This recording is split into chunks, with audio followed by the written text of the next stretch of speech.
Good evening, everybody. Welcome. I am Aaron Glass, professor of anthropology and associate chair of research programs. On behalf of our director, Susan Weber, and my colleague, Deborah Krohn, chair of academic programs, I'm pleased to welcome you all to this first of the spring's Leon Levy Foundation lectures in Jewish material culture. Here at Bard Graduate Center, we study the human past and cultural history through their material traces and the complex ways in which decorative arts, design, and material culture mediate our own relationships with the past in the present. Our students, faculty, staff, and research fellows do this work cognizant of our own location in space and time. We are situated in 3 landmarked buildings on the Upper West Side of Manhattan, in the heart of Lenape-Hoking, the ancestral territories of the Lenni Lenape, 1 block away from the former site of Seneca Village, a community of African American and immigrant property owners who were forcibly relocated to create Central Park, in a neighborhood and a city long comprised of global migrants and refugees from war, violence, and economic dislocation. We gather to hear about Jewish material culture at a precarious moment in Jewish and in human history, a distressing time of ongoing war and fragile ceasefires in Israel, Gaza, and Lebanon, not to mention Ukraine and elsewhere, a time of rising anti-Semitic, anti-Islamic, and anti-immigrant sentiments, a time of global political realignments and persistent climate crisis, a time of newly embattled calls for diversifying and decolonizing our academies, museums, and cultural institutions. It's precisely at such times that insights from the collective past, the material traces of prodigious learning, insight, and creativity, are called upon to help guide us out of our current predicaments into a common human future.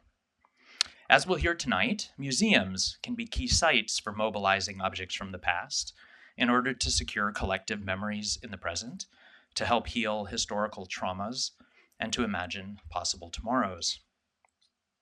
In this spirit, we are grateful to the Leon Levy Foundation for funding this lecture series in Jewish material culture, which over the past 8 years has supported distinguished scholars to give 3 related lectures and then to publish with us on topics related to Jewish households, diasporas, and archaeologies, ranging from the Roman Empire through the medieval Islamicate world to 19th century New York and 20th century Warsaw and Israel. In these various contexts, I'm extremely honored to introduce tonight's distinguished speaker, Dr. Barbara Kirshenblatt-Gimblett, known efficiently and affectionately by her friends, colleagues, and students as BKG. She is Professor Emerita of Performance Studies at New York University and a specialist, if that's the right word, for such a widely influential and interdisciplinary scholar, in Jewish studies, museum studies, folklore, tourism, and heritage studies, and food studies. And for those who don't know, her collection of cookbooks is absolutely legendary. In previous posts at UT Austin, Columbia, and UPenn, she taught in such departments as folklore and anthropology, English lit and linguistics, and Yiddish and Judaic studies.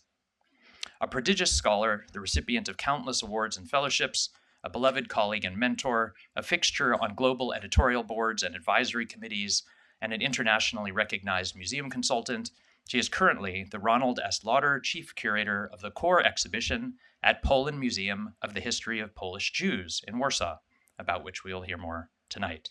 You must have a very long business card to accommodate that. If I were to enumerate all of Kirshenblatt-Gimblett's influential essays, exhibits, catalogs, and books, many co-authored or edited in commitment to collaborative scholarship, I would leave her no time to speak. A few book titles suggest the range of her output: Image Before My Eyes, A Photographic History of Jewish Life in Poland; Anne Frank Unbound, Media, Imagination, Memory; The Art of Being Jewish in Modern Times; and Museum Frictions, Public Culture's Global Transformations. The one that had the most profound and lasting impact on me was her 1998 volume, Destination Culture, Tourism, Museums, and Heritage, which absolutely changed the way that I see the world. On the first day of my own class in the anthropology of museums, I always assigned the book's now classic lead essay, Objects of Ethnography, which is filled to the brim with insightful and productive ideas about how museum practices of collecting, classification, and display work to constitute and endlessly reconstitute the values ascribed to both people and objects. In full disclosure, I should say that BKG was a valued member of my dissertation committee, and her ideas and influence laced through my own thinking, research, and teaching, not to mention my family, since I first met my wife, Helen Polson, who also teaches here at BGC, because she was Barbara's research assistant and advisee at the time. And Helen actually learned to navigate New York City by running around trying to find bagel patents for Barbara. The course, entitled Museum Theater, introduced me to Stanley Eveling's notion of the thing as a slow event, to Juan Munoz's idea of the segment as a material, temporal, and spatial fragment, to Ilya Kabakov's manifesto on the total installation, and to Paul Tapsel's performance of a Maori ethnoaesthetics in service of indigenous museology and repatriation. I itemize these to convey the breadth of her erudition, the depth of her intellectual generosity as a scholar and teacher, and the range of complex ideas she brings to her own engaged museum work. Appropriately then, the title of her three-part lecture series with us is Materializing History, the Making of POLIN Museum's Core Exhibition. And this evening we will hear the first installation, Master Plan, Theater of History. Please join me in welcoming BKG back to the BGC.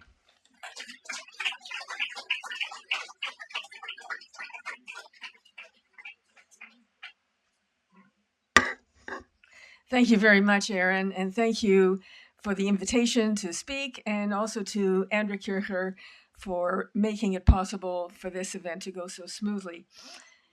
So I know that many of you have already been to POLIN Museum. Can I see a show of hands? Not bad. And I hope that many more will be inspired to go. I have to share with you that this is the first public lecture that I've given in 6 years as a result of the pandemic, and I would say its aftermath. And so it's really a very moving experience for me to be with you here live. And I want to really thank all of you for coming. I know that some of my fellow board members from the American Friends of POLIN Museum are here this evening. Some of my dearest friends and colleagues, some of whom go back almost 50 years, are here, and I'm really very deeply moved that you've made the effort to come this evening. So we are here, the 10th anniversary of POLIN Museum, 2024. It's difficult to imagine that 10 years have passed. And where did we start? We started here. We started on the rubble of the former Warsaw Ghetto after the Germans razed the ghetto, having suppressed the Warsaw Ghetto uprising in 1942, in 1943. I think I got that right. And this is the area that had been the former Jewish neighborhood, the largest Jewish community in Europe. And so I think of it symbolically as starting from a story of genocide, destruction, disposition, from, if you will, a requirement, a responsibility, an urgency to literally materialize the history of Polish Jews in the absence of the material. And so the way that I want to come at the topic of material culture, which I know is so central to Bard, is to think material as a verb, to think of materializing and not only of material. In the second lecture, I want to tackle I would say the idea, maybe even the illusion, of what I'm going to call the oneness of substance.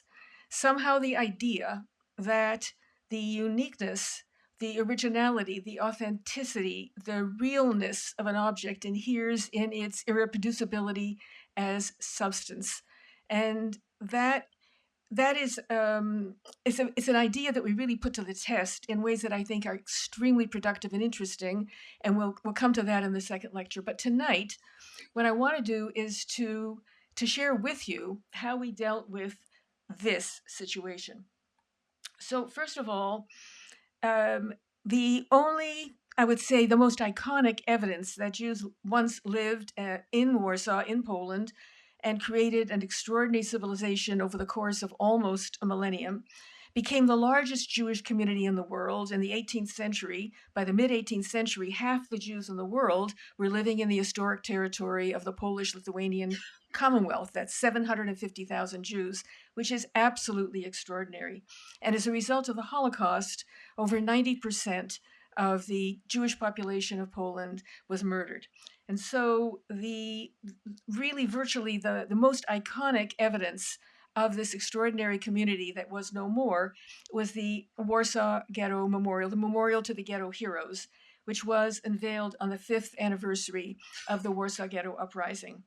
And for really until this museum, POLIN Museum of the History of Polish Jews, opened, the building opened in 2013, and the grand opening with the core exhibition was in 2014, this was really the only marker. And it was the place where if you came to Warsaw and somehow you wanted to pay homage or pay respect to remember what had happened, you would come to the monument with the heroes, if you will, the military uprising on one side and the Great Deportation a year previously on the other side.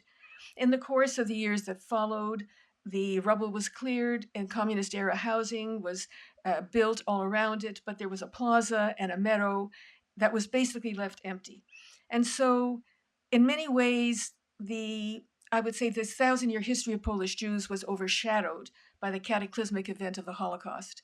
And in 1993, with the opening of the Holocaust Museum in Washington, there was the feeling on the part of a member, Georgina Pawlak, a member of the Jewish Historical Institute, that if there was a museum of the Holocaust in Washington, there should be a museum of the history of Polish Jews in Warsaw, lest we know more about how Jews died than how they lived, and that there was more than one way to remember those who perished.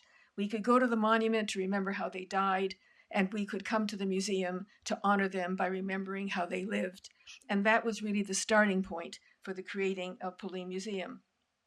And so it really lived as a project from that initial idea in 93 until the signing of a formal agreement between a Jewish nonprofit established in Poland in 1951, the Jewish Historical Institute, the Association of the Jewish Historical Institute of Poland. This little NGO with no resources whatsoever carried this idea as a project until 2005, when the museum was formally established as a public-private partnership between the association, the private Jewish partner, the Ministry of Culture and National Heritage, and the City of Warsaw.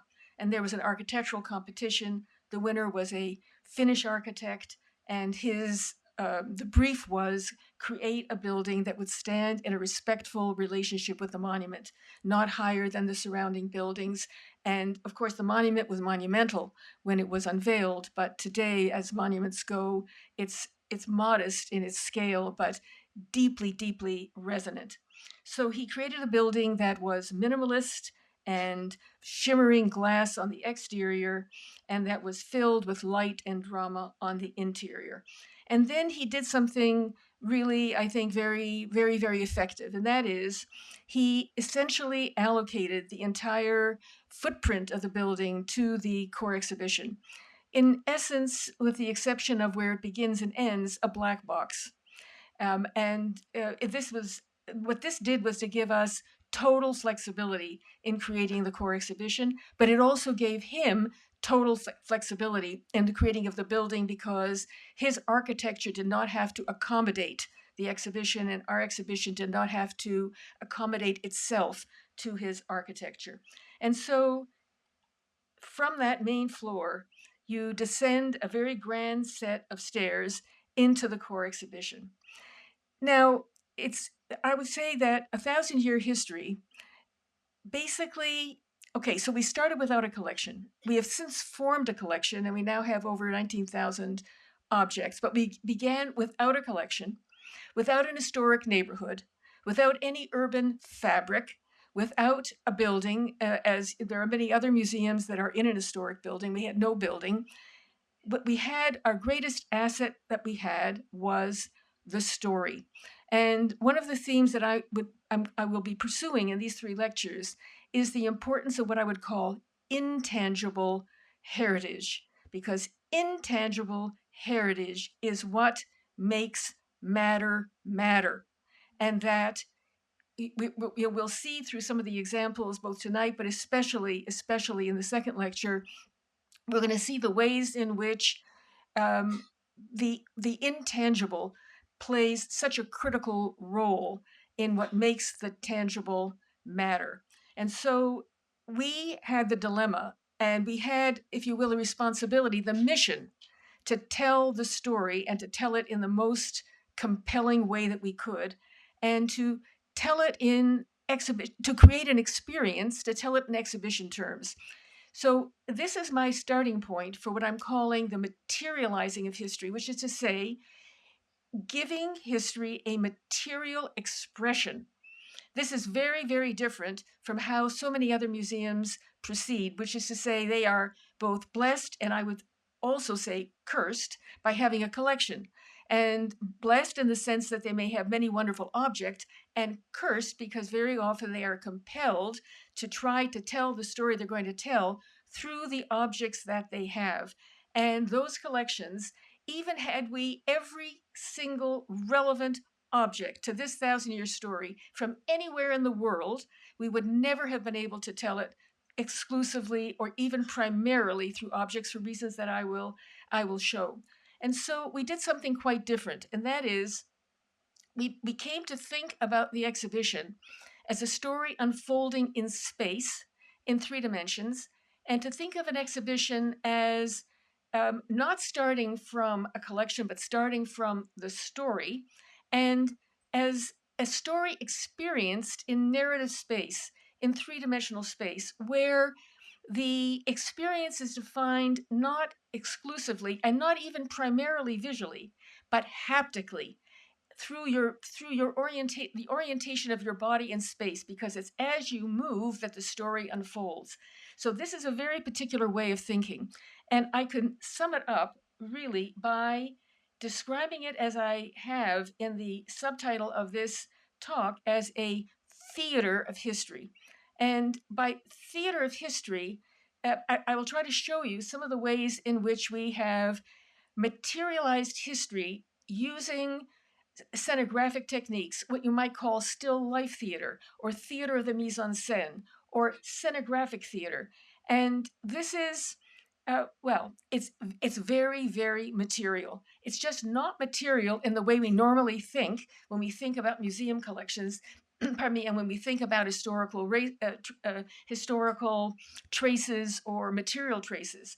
So it's a very particular way of thinking about material and thinking about material as a verb, as materializing history. So I'll say more about this when we get to this moment, which is the moment at the end of the 18th century when the three empires, the Kingdom of Prussia, the Russian Empire, and the Austrian Empire, partitioned this enormous Polish-Lithuanian Commonwealth.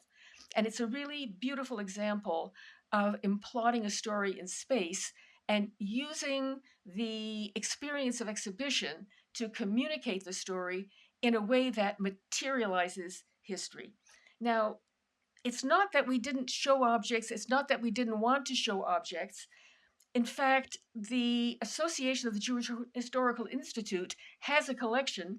It's housed at the Jewish Historical Institute in Warsaw, but it's largely late 19th century, 20th century ceremonial art. It's paintings, it's prints, it's books, it's memorabilia, coins, medals. It's not anything that would allow us to present a thousand-year history at all, let alone in a compelling way. And an underlying principle of our approach was that storytelling, narrative, is the single best way of communicating to a visitor, particularly if one visits this exhibition, whether it's in 2 hours, 4 hours, a whole day. When we first opened it, we had one enthusiastic visitor who came all the way from Sweden and spent a whole day in each of the historical galleries, a whole week. Now, I don't expect everyone to do that, but it gives you a sense that if it's a 2 or 3 hour visit and it's 1,000 year story, then we have a real task to be able to communicate it in a way that will be memorable, emotional, thought provoking, and worth remembering. And so from 1993 until today, we have had, I think, close to 5 million visitors. We won the 2016 European Museum of the Year award. And we continue to be one of the 3 or 5 most visited and most cherished attractions in Warsaw.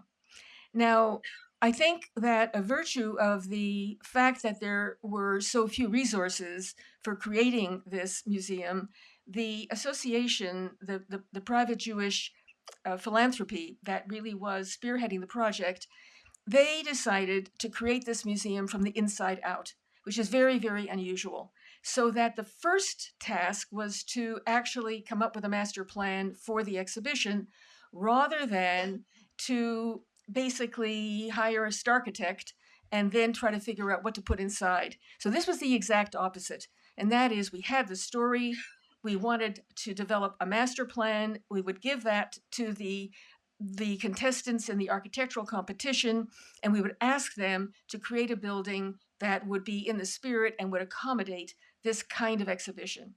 Now, that was, I think, really brilliant, a really brilliant move. And without the resources to move quickly, every time the money ran out and the designers would stop working, and we worked with a wonderful company in London called Event Communications, which specializes in multimedia narrative exhibitions, we had the time with our team, a team of academics, of historians, anthropologists, social psychologists, art historians, really multidisciplinary, international, from Israel, from the UK, from Poland, from the United States, Jewish, not Jewish. This academic team was unusual because they were not consultants. They were with us from the beginning to the very, very end. We had a young curatorial team that supported them, and then there was the exhibition company.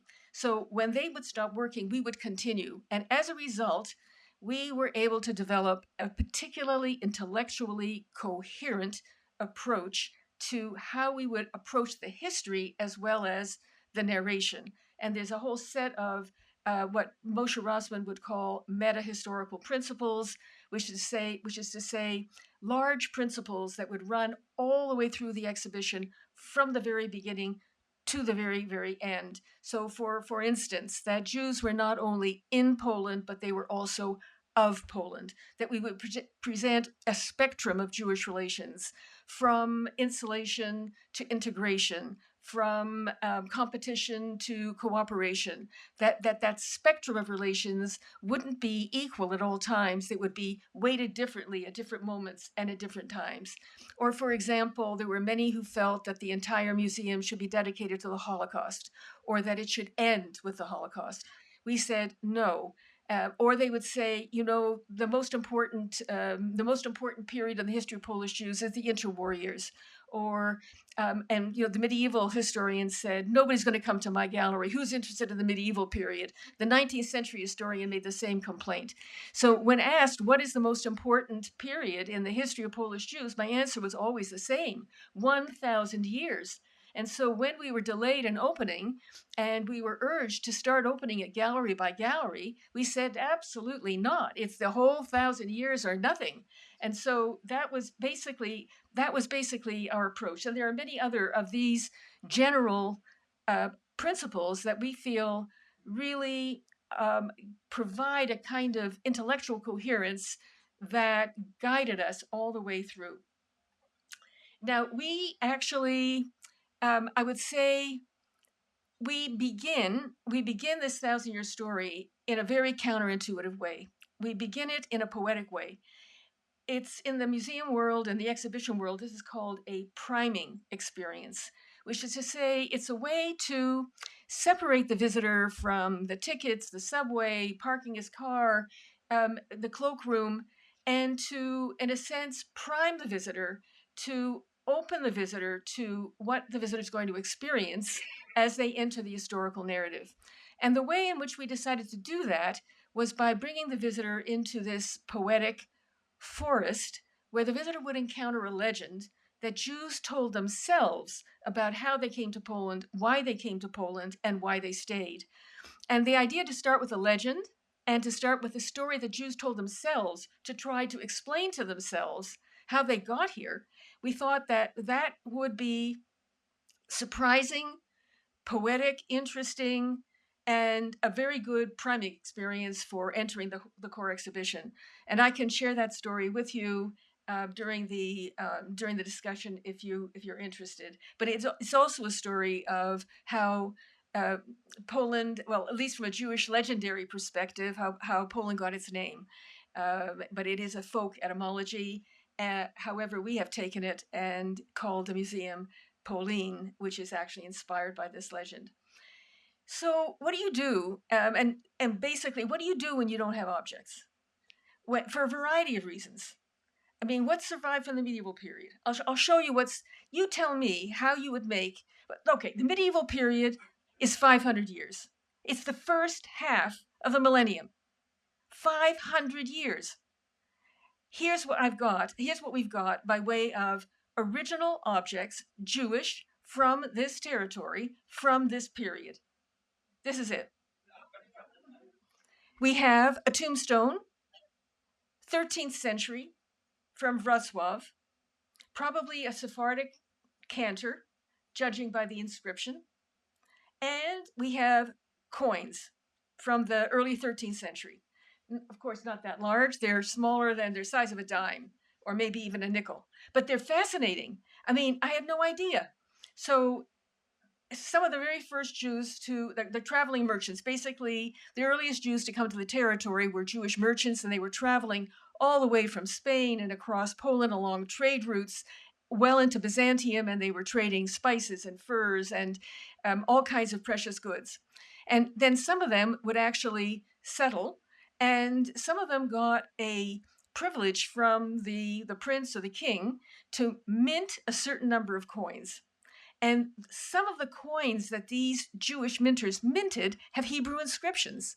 And they might say, bracha v'hatzlacha, so it's a blessing and success. They might have the name of the printer on it in Hebrew, or they might have the name of the ruler on it in Hebrew. And these coins are they're extraordinary, but they are absolutely minute. And I will show you in a minute what the challenge is. Even though we actually have one, it's probably, well, now I don't know that it's the most expensive object, but at the time that we got it, it was the most expensive object that we had. And the tombstone is there's no way we could relocate it and bring it into the gallery, even if we wanted to. So that's what we have for 500 years. So the issue is not how could we exhibit it. The issue is how can we tell the story? So what did we do? Well, first of all, what sources do you have for this 500 period? What sources do you have for the 12th century, the 13th century, the 14th century? Well, first of all, you have travel accounts. Second of all, you have these extraordinary letters that these traveling merchants would be sending to rabbis in the Rhineland, that was the center of the Ashkenazi Jewish world, was in the period was the Rhineland. So Poland, the territories we think of today as Poland, at that time was like the Wild East, and so there was a worry on the part of the rabbis. Are these wandering merchants actually observing the Sabbath? Are they violating rules? And they would send their queries. Is it if it's a hot spring, can it be used as a ritual bath? Can you unsheath your sword on the Sabbath?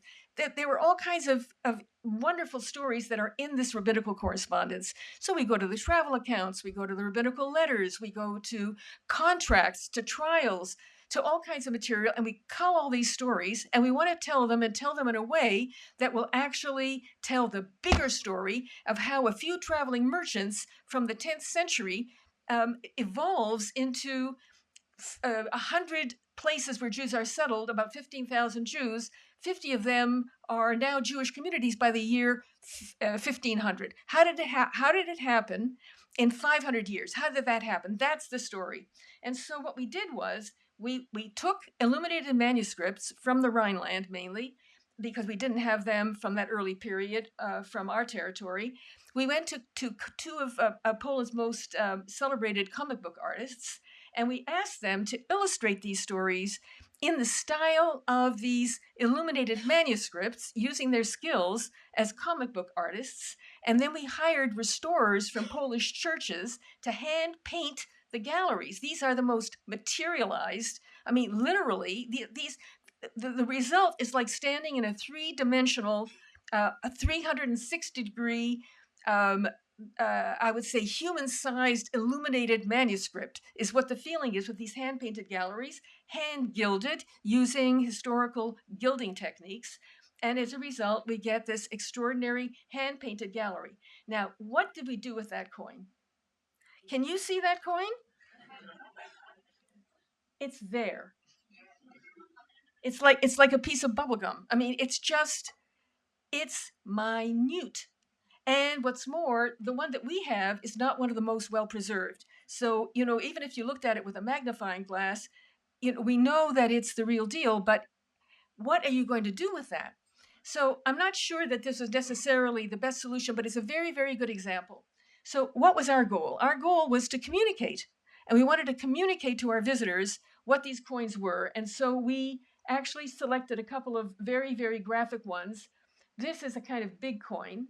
And then we provided two interactive stations where you could make your own. You could choose the inscription, you could choose the border, you could choose the decorative elements, and you could use the Hebrew alphabet. And the intention was that you should be able to email it to yourself, but that never quite happened. Although now we do actually have the ability to do so.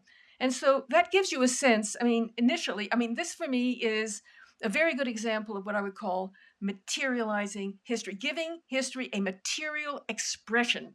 And in this case, analog, doing it first and foremost, literally through that which is material, tactile, analog, handmade, not what you would expect from a multimedia narrative exhibition. And I consider this multimedia.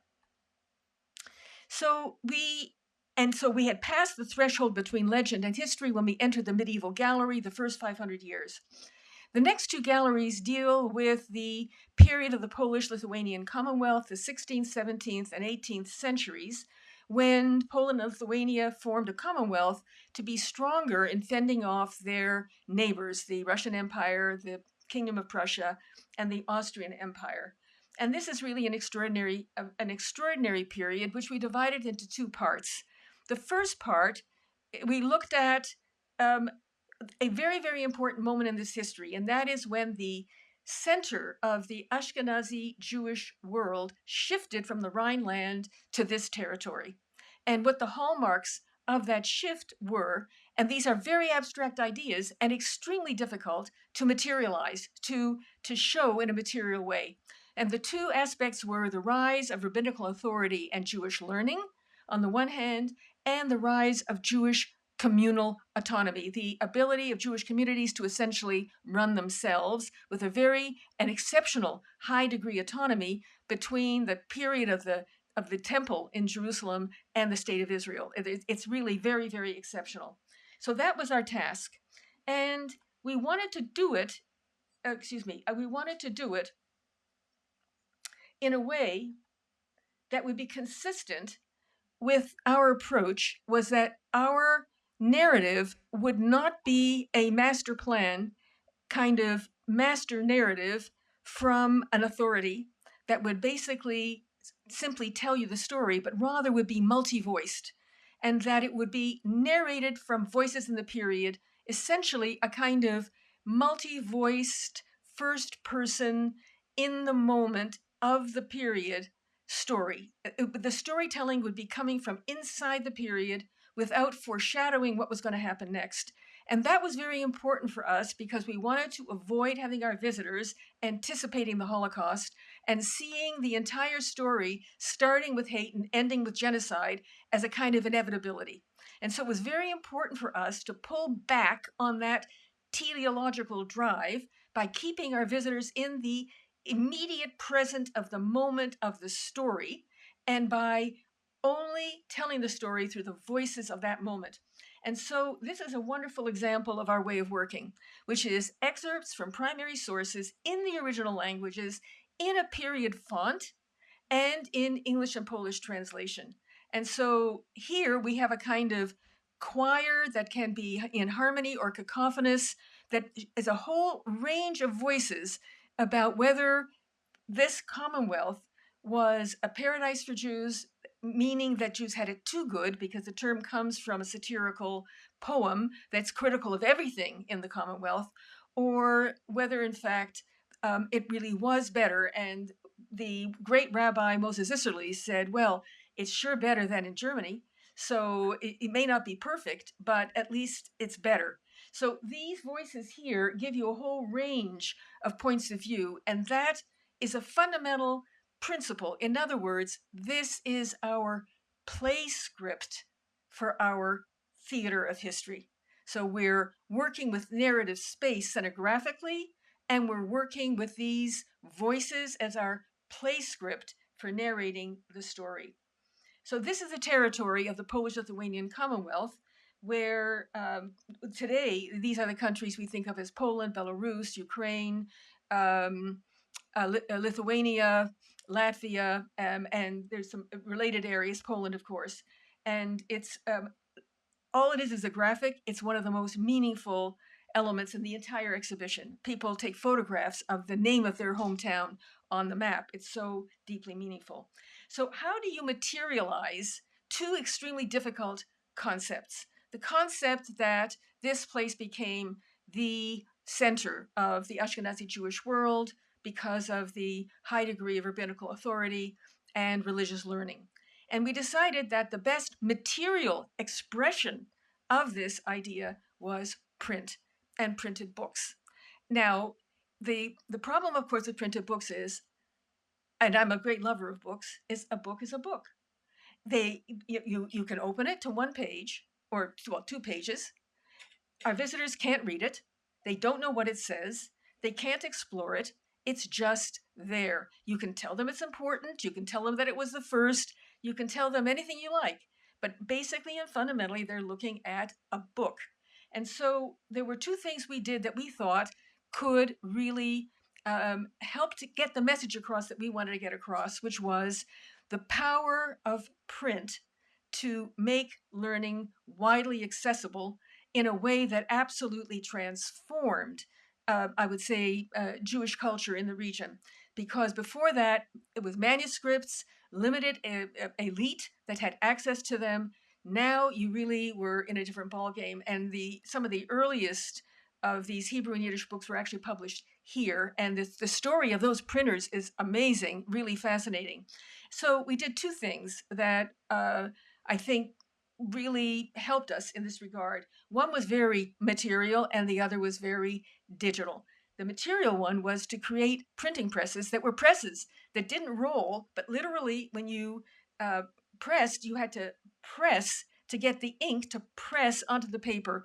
And there are four presses. You can do a title page of the Code of Jewish Law, the Shulchan Aruch, or some of the printer's marks, which are really, really beautiful, and walk away with this beautiful print that you've made. So you have the experience physically of printing, and it's also, what I love about it, it's very analog.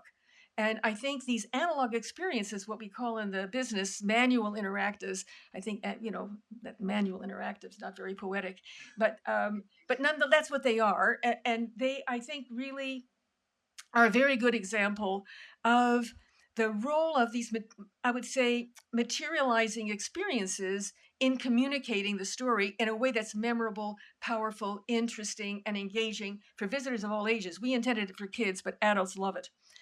But then we wanted our visitors to know what's inside the books. And so for that, we opened them using digital media in our library, in our, if you will, digital library, and provided lecterns and four big categories of books.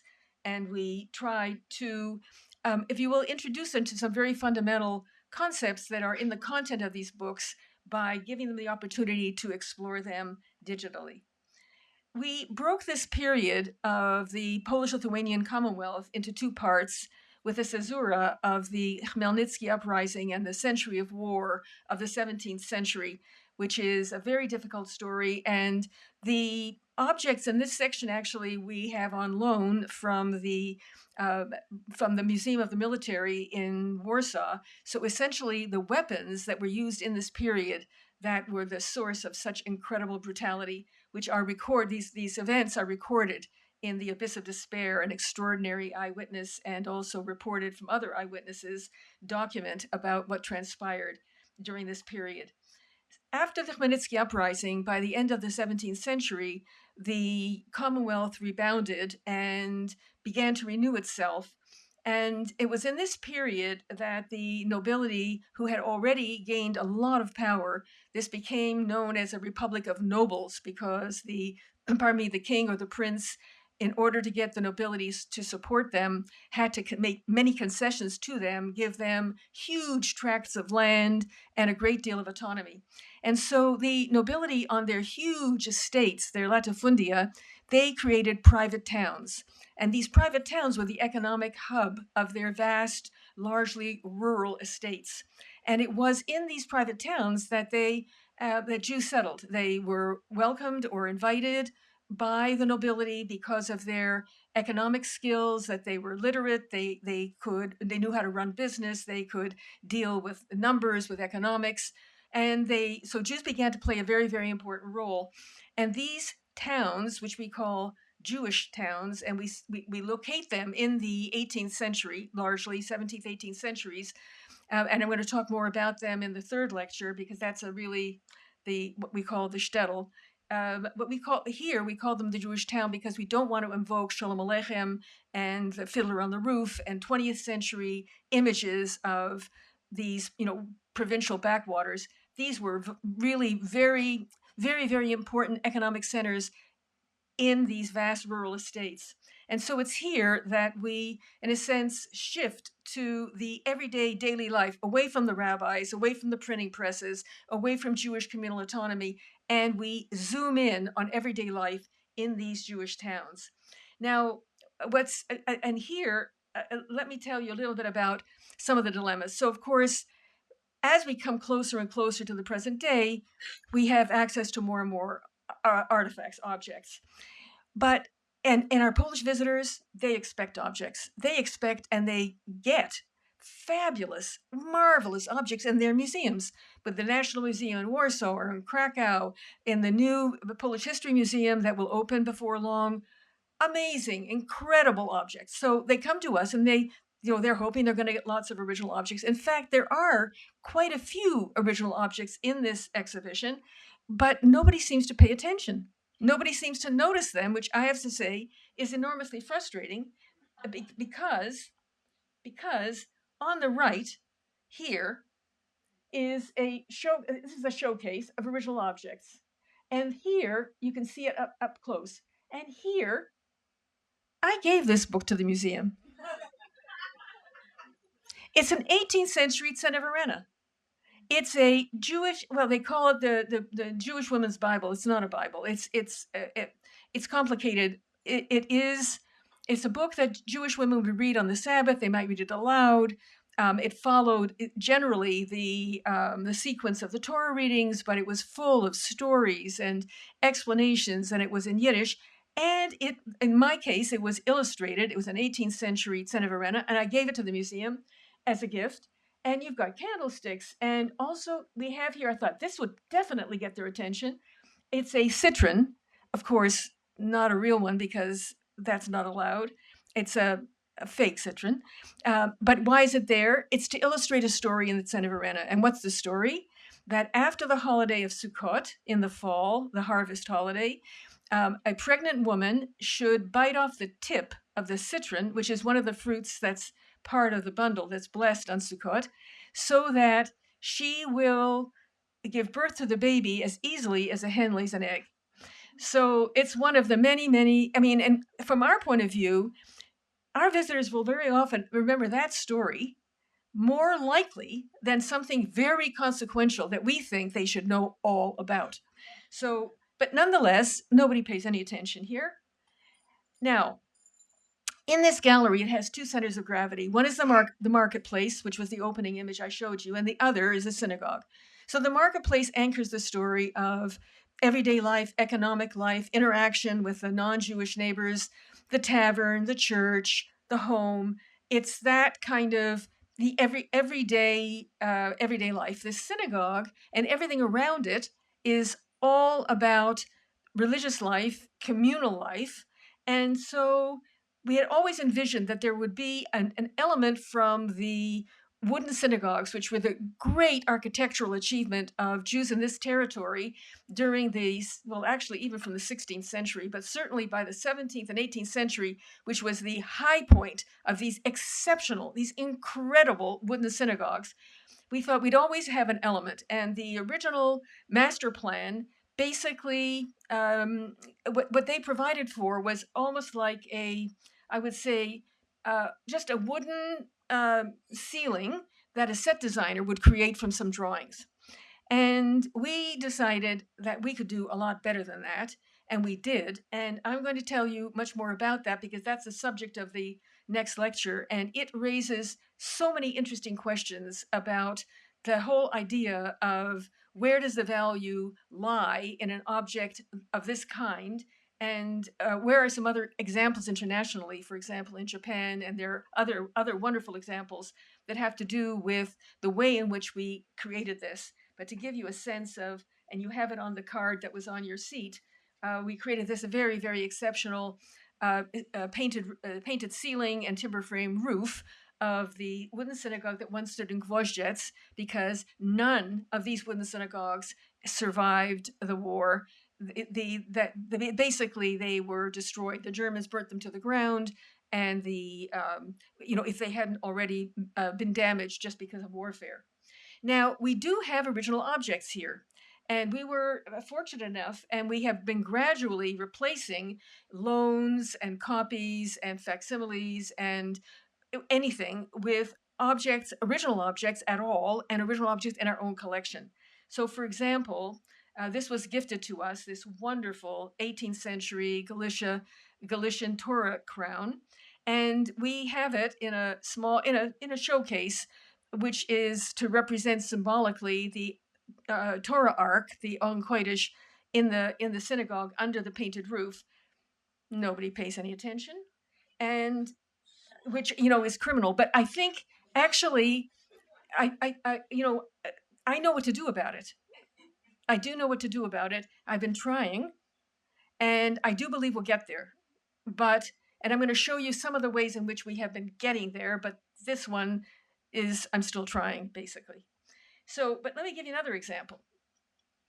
So when we have this beautiful synagogue ceiling and roof, we wanted to present what goes on in a synagogue. What goes on for the men, because men and women are separate. What goes on for the men? What goes on for the women? And we did that we didn't want to have walls because this roof is actually suspended. It's 25 tons and it's suspended from cables from the ceiling, and it actually comes up into the main space. So we had some, basically, not exactly walls, but showcases that suggested walls. And on one side is what was going on for the men and the women. On the other side were, if you will, some contrarian approaches to Jewish religious thought and practice. So here is another tragedy, and that is we have on the side that shows women's piety. So we have a facsimile of a supplicatory prayer at Trina, and we have a wonderful, wonderful original prayer book for women. Now, it's from the Brzezinski collection. It turns out it's the very, very first book he ever purchased. So he has an affection for it. I'm hoping his affection will abate and he will allow us to keep it in the collection. This is my goal. But in the meanwhile, he keeps on extending the loan, which we're very happy about. So we probably have had it already for 11 years. And what's amazing about it is we're only showing the binding. And no doubt, it actually it's bound together with, I think, 3 different texts, 3 different books, prayers. The beauty of it, of course, is that something that's so beautifully bound would likely have been a gift to a bride. So, which accounts for why it's so decorative and so very, very, so very beautiful. Nobody pays attention. So, I mean, partly it's maybe tucked away. and it's embedded with other things, but I'm going to show you some of the ways in which we're actually addressing that. We now come to the long 19th century, and we open with a very, very large print, a very famous one called either the Royal Cake, or it's got various names, but essentially it really charts the period at the last decades of the 18th century, when literally the map of the Polish-Lithuanian Commonwealth was torn apart, and the Commonwealth virtually disappeared, and the parts of it, a part of it, the biggest part went to Russia, the next biggest part went to the Austrian Empire, and the smallest part went to the Kingdom of Prussia. And what we do in the long 19th century is we keep alive a kind of, it's almost like a palimpsest, we keep alive the memory of the map of the Polish-Lithuanian Commonwealth, and the overlay are the partitions that where Jews now didn't move, but they're in another country. So if you wonder why relatives who came to the United States before World War I have Russian passports, but actually they tell you that they spoke Polish, that's why, because pardon me, they were living in the Russian partition. So we wanted to really communicate the incredible impact that this had.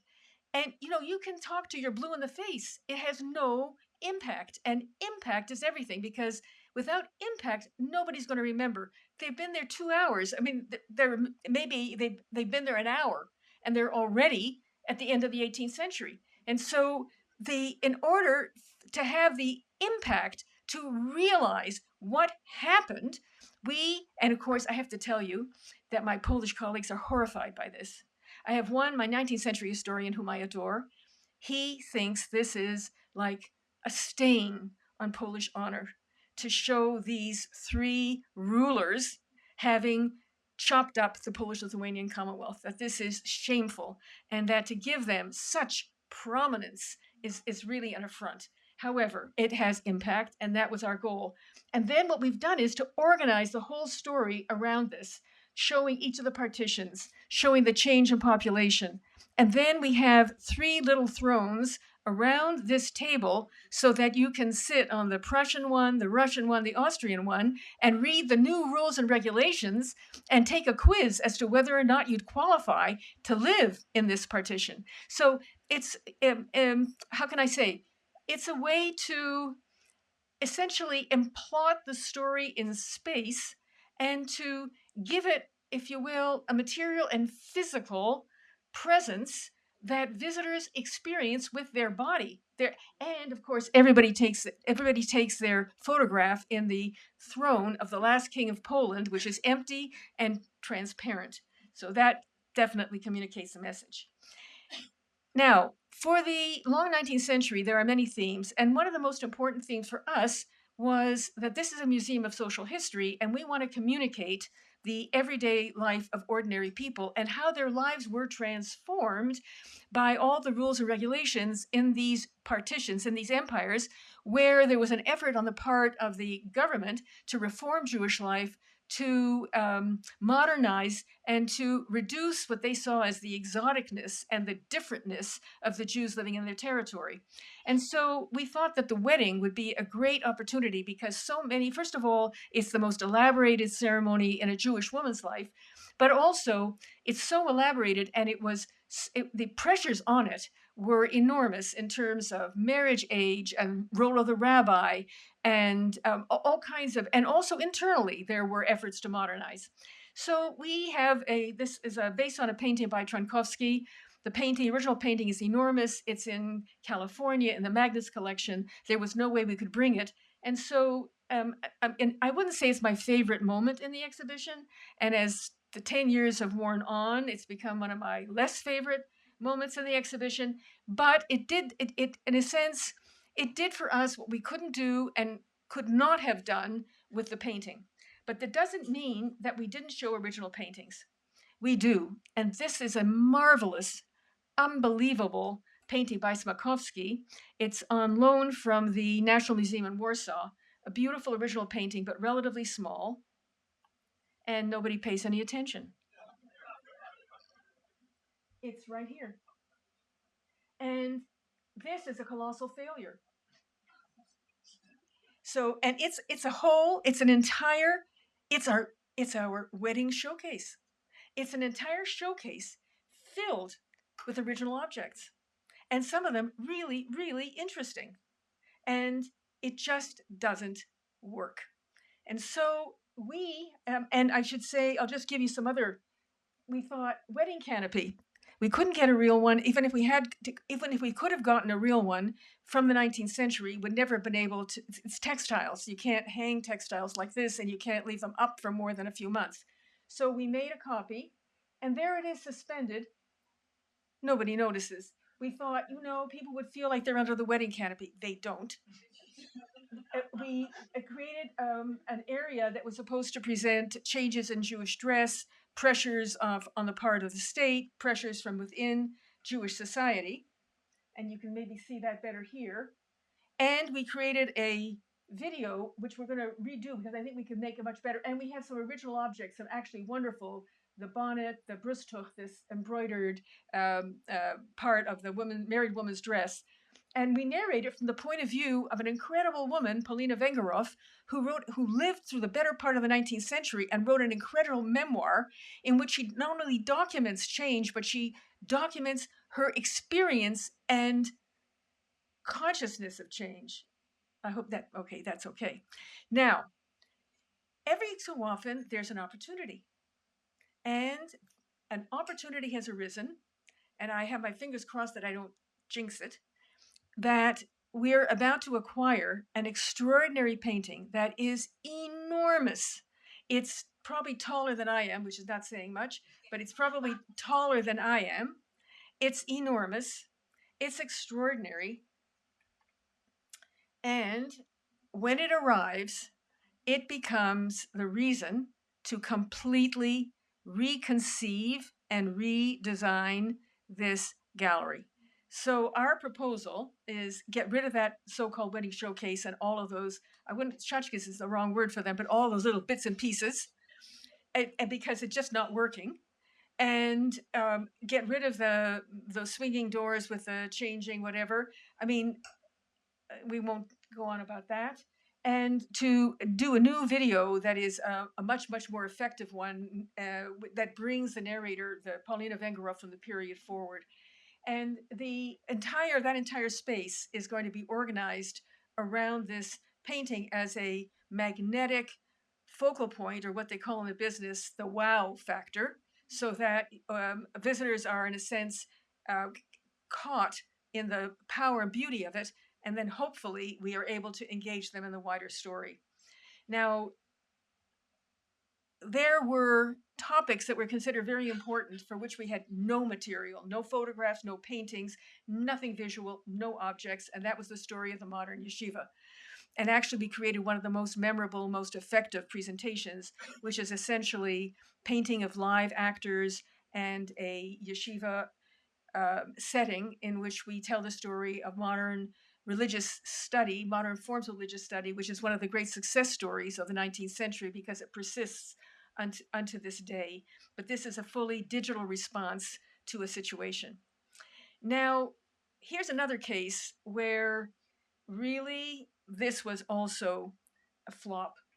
And that is, we have a wonderful model, scale model of the great synagogue on Flamutskia, which the Germans bombed after they suppressed the uprising as their final coup de grace.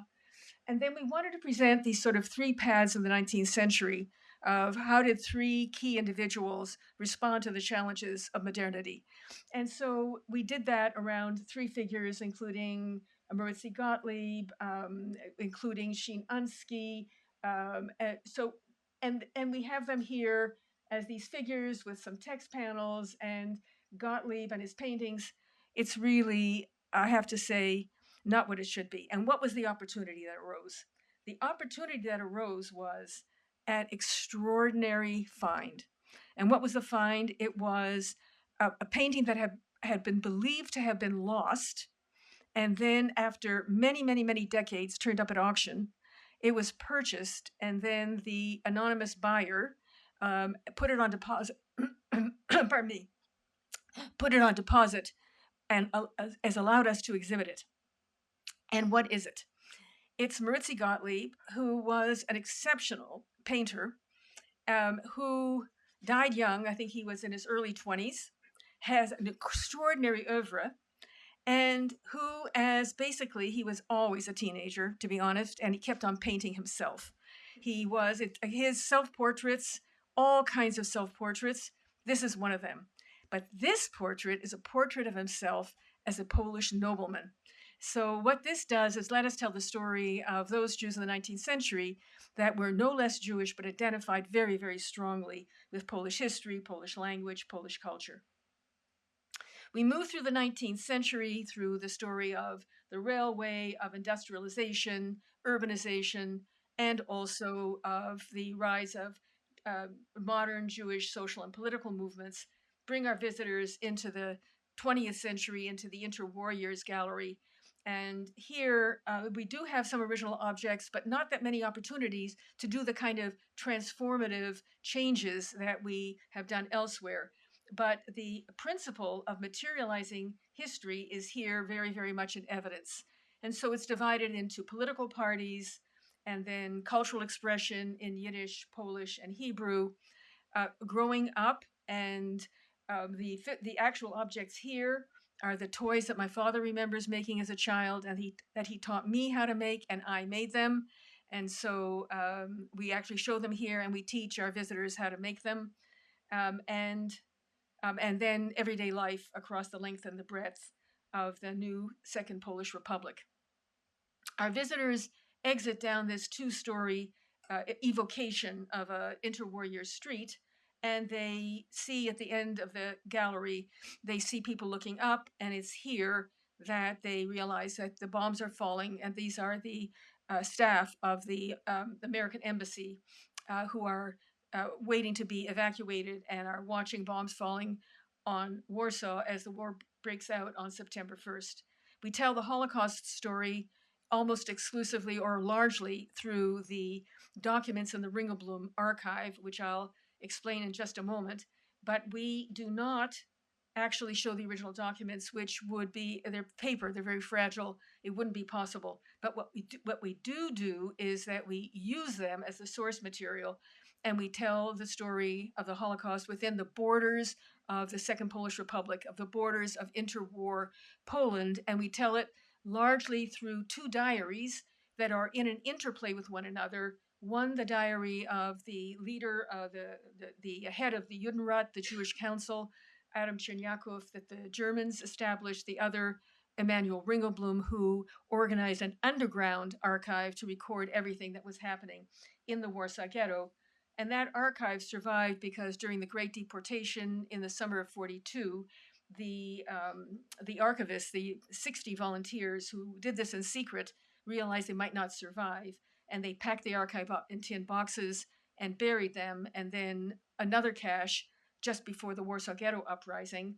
And then after the war, those who survived actually found their way into the rubble and unearthed two of the caches. We think there's a third.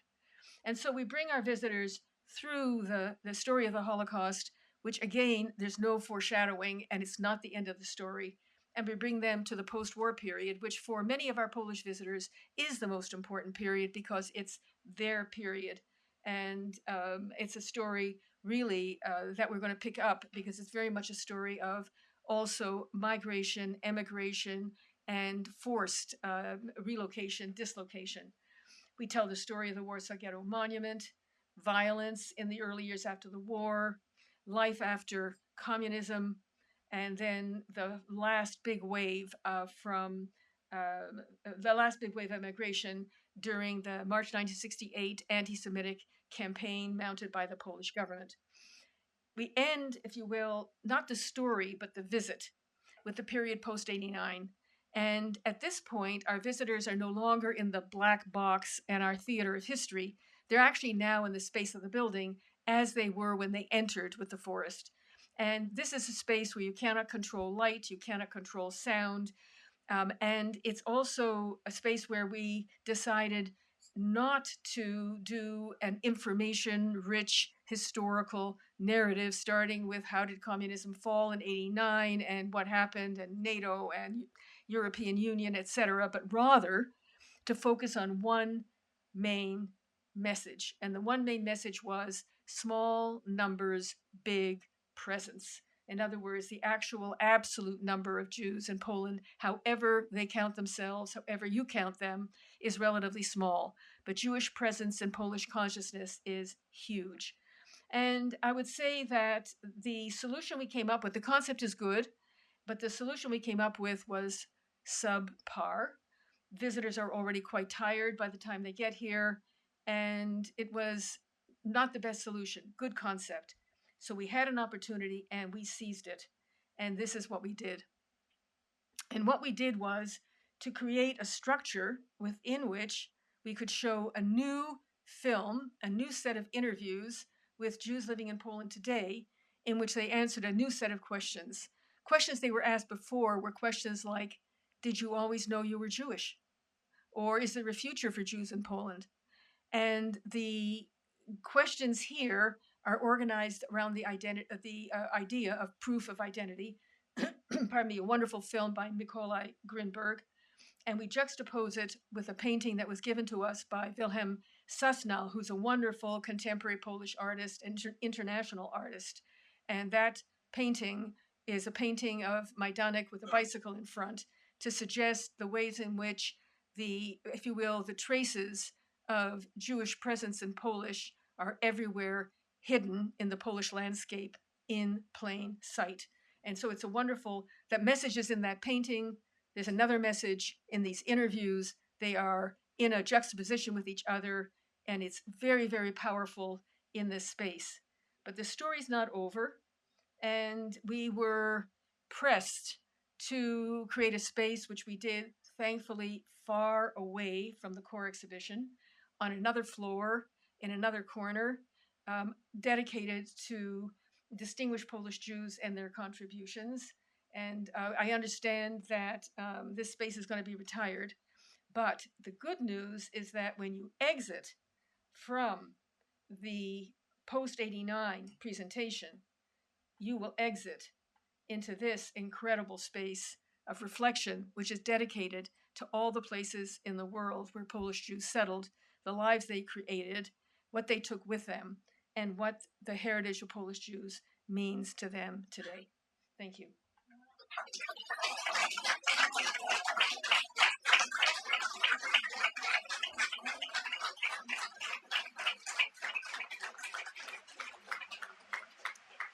We have time for some questions. Does anyone have any questions? Great, thank you. Yes, hi, wonderful presentation. What is the story why Jews came to Poland? Okay, so there are various legends. The one that we use is the telling by Agnon, the wonderful Hebrew writer and Nobel Prize winner in literature. But we have some very nice 19th century versions in Yiddish. And the stories go something like this. Jews in Western Europe, in German lands largely, but in Western Europe, were suffering persecution, and they fled east. And in their travels, they came across a forest. They came into a forest, and when they got to this forest, then the story varies. The clouds broke, and an angel's hand pointed, or the birds chirped, or they saw pieces of paper, well, obviously not paper, parchment, with letters written on them. And the message was, POLIN, here you shall rest, here you shall dwell.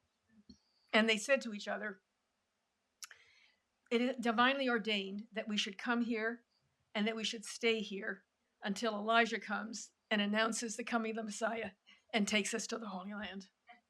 So that's the story. There was another question over here.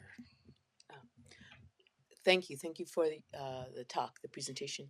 So, one is sort of a comment, and the other is a question. The first comment is how great to find out that women were literate, because I did not know that, or some women were literate. My question is about power of place and authenticity, and that when there is absence, and so things have to be reconstructed. And it's coming up for me also with the Anne Frank exhibit at Leo Beck.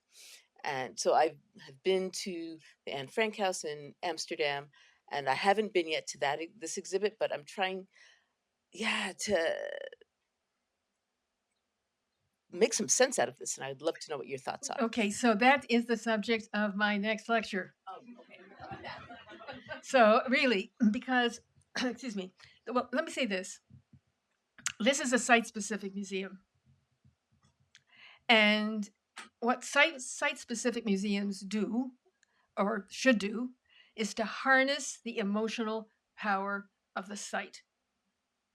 So this museum is supposedly on the place where the Warsaw Ghetto Uprising broke out. And it, I would say that it has all the resonance of the site where it's located. So when I think about the success of the museum, I think there are many factors. I think the site is strategic, very important. I think that architecturally, many architects say that a museum project is their best prime, most wonderful project is to design a museum. So I think that the experience of great architecture is huge. And I think a lot of museums, smaller ones in the US especially, there's nothing distinguished about the architecture. Excuse me. So that's the second thing. I think the architecture is really very, very important here because it communicates openness, transparency, reflection, modesty, and also drama. So I think it's very, and the architecture is very sensitive to light, to the changing of clouds, weather, sun, shadows. It's really, the architecture is wonderful. The third is that I think that the core exhibition is really treasured by the museum as its heart and soul, and they have invested enormously in it and see the story as their greatest asset, and that their whole responsibility was how to tell it in a powerful way. And I think, judging by visitors, and I think that basically we've achieved it. So I think those are some of the elements, but also the way the museum functions. Because it's not on a walk, it's not like you walk by it. It's not like the new Museum of Modern Art in Warsaw, which is in the, right in the midst of all of this pedestrian traffic. There's no traffic here. There are no really restaurants or hardly a cafe. It's all communist era housing. So it's a destination. You have to make up your mind to go there. But I do think that the site is critically important. And I'm going to talk all about the issue you raised next time. Hi, thank you very much for this wonderful experience. I was wondering, during the process of figuring out the architect and the logistics of putting something like this together, what was the resistance of the government to having such a dominant presence of the Jewish? No resistance at all. Every mayor of the city of Warsaw, no matter which political party, supported it. Did they support it financially? Yes, because the city and the Ministry of Culture are obligated to make a financial commitment to cover the basic operating costs. Oh. And the city of Warsaw oversaw the construction, and the Ministry of Culture, it's more complicated, but they are obliged to support it. Under the right-wing government, they try to exert control over the choice of a director. But because it's a three-party private-public partnership, there has to be a consensus among the three parties with the hiring or firing of a director, and the ministry, or any of those three, only has the power to veto, but not to hire or fire. Thank you. I wanted to ask if you can comment, after 10 years of the history of this museum, what educational impact it's had on Warsaw, but even beyond Warsaw. Are there mandatory field trips to the museum for high schools and upper elementary schools? Because it's extraordinary opportunity to learn about Jews as part of the history of Poland. And, I don't know how far that impact goes beyond Warsaw. Right. Well, I would say this. First of all, the museum's educational programs are so rich and so impressive that, pardon me, Norway, Iceland, and Liechtenstein, I think, have provided 10,000 euro, 10 million euro grants more than once in support of the educational program. So I think that this museum has one of the largest, richest educational programs of any museum anywhere in Poland. And I think certainly Jewish museums in Europe, even Holocaust museums in Europe, it's exceptional. And they are exceptionally imaginative, creative, not only for school kids, but also for families and also for every disability and special needs group. Whether it's Down syndrome or it's autistic families living with autism, they're really out there. They also have a program called Museum on Wheels, and each year they visit usually around 50 places across the length and breadth of Poland with populations of less than 50,000 people. And they do a pop-up museum locally. The Association of the Jewish Historical Institute, which is one of our partners, runs a grants program that provides support to local history advocates and activists. The museum gives out something called the POLIN Award each year based on a plebiscite where anybody can nominate an individual, organization, or project to win the award because of its imagination and effectiveness in restoring Jewish memory in the places where they live. So it's a really wonderful, very, very moving to see who's nominated and the whole sort of range of projects. So I think that's what I would cite as evidence. We have a question back here. Hi there. When I was in Germany in the concentration camps, they made a point of telling me that a lot of Germans came to the camps. They were very pleased about the fact that Germans came to see what they had done, that they didn't get a lot of response from other parts of Europe. And so I'm wondering what the situation is in Poland. Do you get a lot of Polish people or mostly tourists or what? Okay, well, I think it depends. It depends on the season. It depends on before COVID, during, and after. But I would say that under normal circumstances in the high season, it would be maybe 50-50 Polish and international maybe be half Jewish, meaning Israel and the diaspora. In the low season, it would be 70% Polish, 30% international. So it varies quite a bit.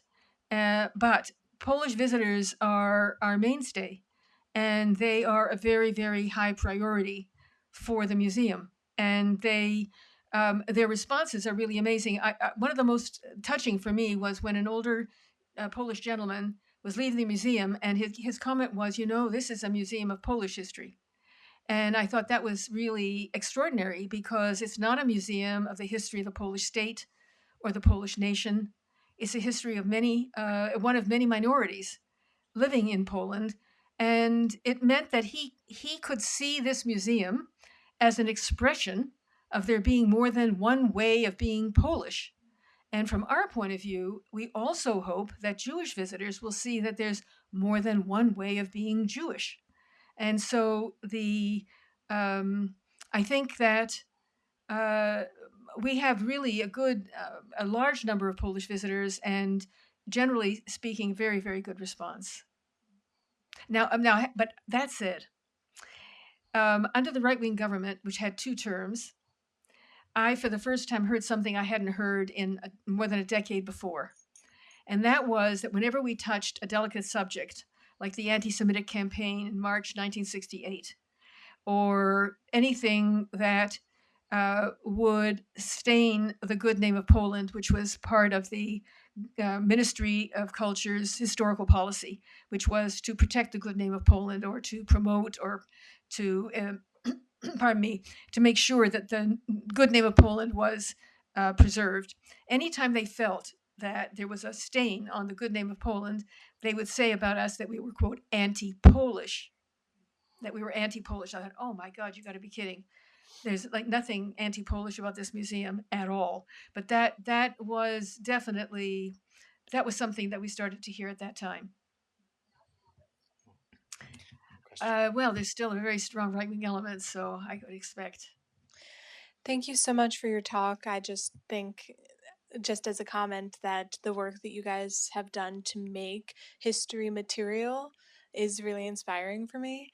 And my question is related to this idea of the sentiment you said about Jewish people being both in and of Poland. My family is Polish Catholic, and my great great grandfather came to the US to escape being conscripted into the Prussian army. And I was actually just looking at the census records earlier today, and the census people recorded them first as Prussian in 1900 and then in 1910 as German in parentheses POL. And then finally in 1920 Polish. But my family has always had a very consistent, we are Polish American, that culture continuing on throughout the generations. And so I was wondering about this, during this time of Prussia existing and Poland, the kingdom being dissolved, how Jewish people navigated keeping, or maybe not, like this identity of Polishness, and whether there was any through line in there. That's a great, really a wonderful question. And I actually had to address that recently when working with the museum to develop some communication material for that final gallery, which descriptively we call it Polish Jews in the World. In Polish, they use a word that translates into English as bonds, B-O-N-D-S. B-O-N-D-S. B-O-N-D-S in English, I struggled and struggled to try to find an alternative, but I failed. And so, but this is a gallery in which that question is at the heart of things. And the way I'd respond is this, that basically, well, first of all, by some calculations, and I've worked with a very, very good Jewish demographer on this, about 70% of the Jews living in the world today have their roots in the territory of that big red map of the Polish-Lithuanian Commonwealth, what we call the historical territory of Poland, but don't say that to the Lithuanians and the Ukrainians and the others. It's the kind of Polish territorialism. But in any event, they have it in that big, huge region. Now, basically, even into the 50s and 60s, I would say that Jews from Poland, whether it's the first generation, second, third, fourth, or fifth, they did not generally identify with Poland. They identified with their hometown. So if I would say identifying with Poland as such would be the case with certain groups that were very Polish identified, period. Polish literature, language, very often in big cities like Warsaw, Łódź, Krakow, etc. But for most, and we see it because there are over 600 hometown memorial books, and some of them are organized around a region like Lita, that is Jewish Lithuania. But for the most part, they are town by town by town by town. And in some cases, if the towns are too small to have their own Yisker book, their own memorial book, they'll be included as the surrounding towns. So their identification is with their town, not with Poland. And also, you don't actually have independent Poland for more than 120 years. For more than 120 years, they're living, in the Russian Empire, in the Austrian Empire, even though within the Russian partition, there's a part called Congress Kingdom or Kingdom of Poland, which is the most Polish part. It had a little bit more autonomy because otherwise they would be ungovernable. So you had areas where there was a stronger sense of Polishness, but that would tend rather to be more of an elite than the sort of the everyday reality. So it's really would be during the interwar years, maybe after the war, especially because people are uprooted from their hometowns. They're making their lives now in Lower Silesia. They're making their lives not in their hometowns or where their parents are from. They're making their lives in big cities in large measure because most towns in Poland there are no Jews that we know of living there at all. So it's really surprising in a way, but that I think would be how I'd characterize it. Aaron, you have a question. Thank you, Barbara. I've kind of an observation that leads into a question. The observation was really throughout the talk. I kept going back and forth between noticing two things. One, the recurring materialization of your own thought, your own thinking about museums and heritage as inscribed in your own scholarship over the years. And it was so lovely to see the opportunity you had to put those into practice instead of, or maybe in addition to, putting them into a book. And that was very satisfying. The other recurring thing for me was noticing the traces of other museums. Some museums I've learned about from you, others I haven't or have been to, and specifically, museums across the world and across the kind of disciplinary genre board, from Te Papa Tongarea in New Zealand to the Museum of Jurassic Technology in Los Angeles. And this leads to the question about the makeup of your team. You talked about the interdisciplinarity of the team and the wrestling with where you have objects and where you don't have objects and how you march through time in space. And my question really has to do with how you and your team brought other museum models to the conversation, and whether there are any frictions, to borrow the title of one of the books you worked on, across those disciplinary boundaries. Were there moments in which someone said, I visited a great natural history museum that gives me an idea of how we can handle this story, and someone says, but this isn't natural history, this is social history, this is cultural history, and how that play of sort of expansive modeling and concern about the kind of museum you were building, how that played out a little bit Wow. in the intellectual process of thinking this through. Well, I'll tell you, one of the most interesting. So the process of the way this museum, the process for this museum, when it started to actually be a process and not just an idea, was under the direction of Jerzy Halberstadt, who is the person that I really owe this opportunity to. And he assembled a team of historians in Warsaw, and the first thing they did was to write like around 120-page document, which was something called the Outline of the Historical Program. And it was from A to Z, the whole history, very clear, very well written, very clear, and it was the 1,000-year history, so that if you gave it to a designer, they would actually have the whole story. 120 pages is too much for a designer, but be that as it may. They can manage, but they like it. For them, less is more, and for my scholars, more is more. So so that was the first thing. At the same time, he had Renata Pankowska, who was our lead curator, form a database in which she collected every shred of anything that could possibly be of interest, whether or not we could get hold of it. Just simply having the information that it exists, what it looks like, and whether it might be an inspiration. Now, then, after the museum was founded in 2005, in April 2006, and I would say that for 5 years, the London company worked on the master plan. And I'll try to remember to show the master plan, the outline, and some of the elements of the master plan next week.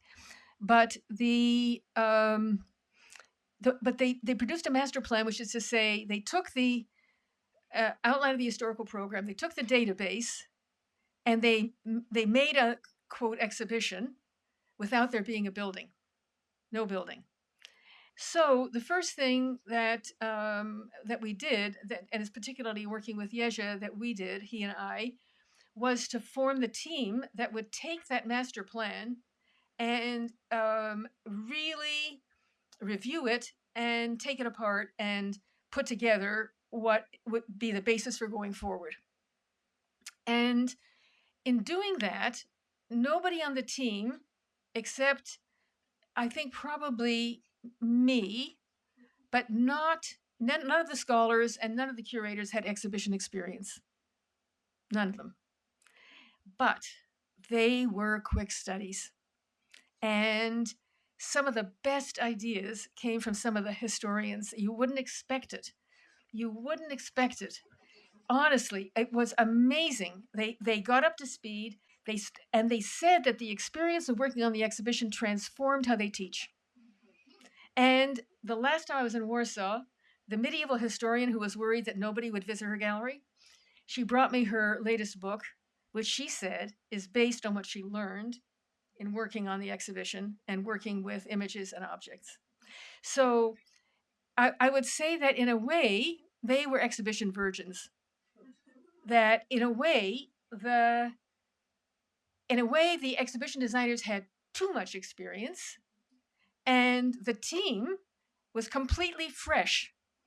So it was a really, really interesting process. Now, as to, I would have to really think about where and how we were inspired by other museums and exhibitions. It's really, offhand, I can't think of anything, but there must be, because we didn't invent this from whole cloth.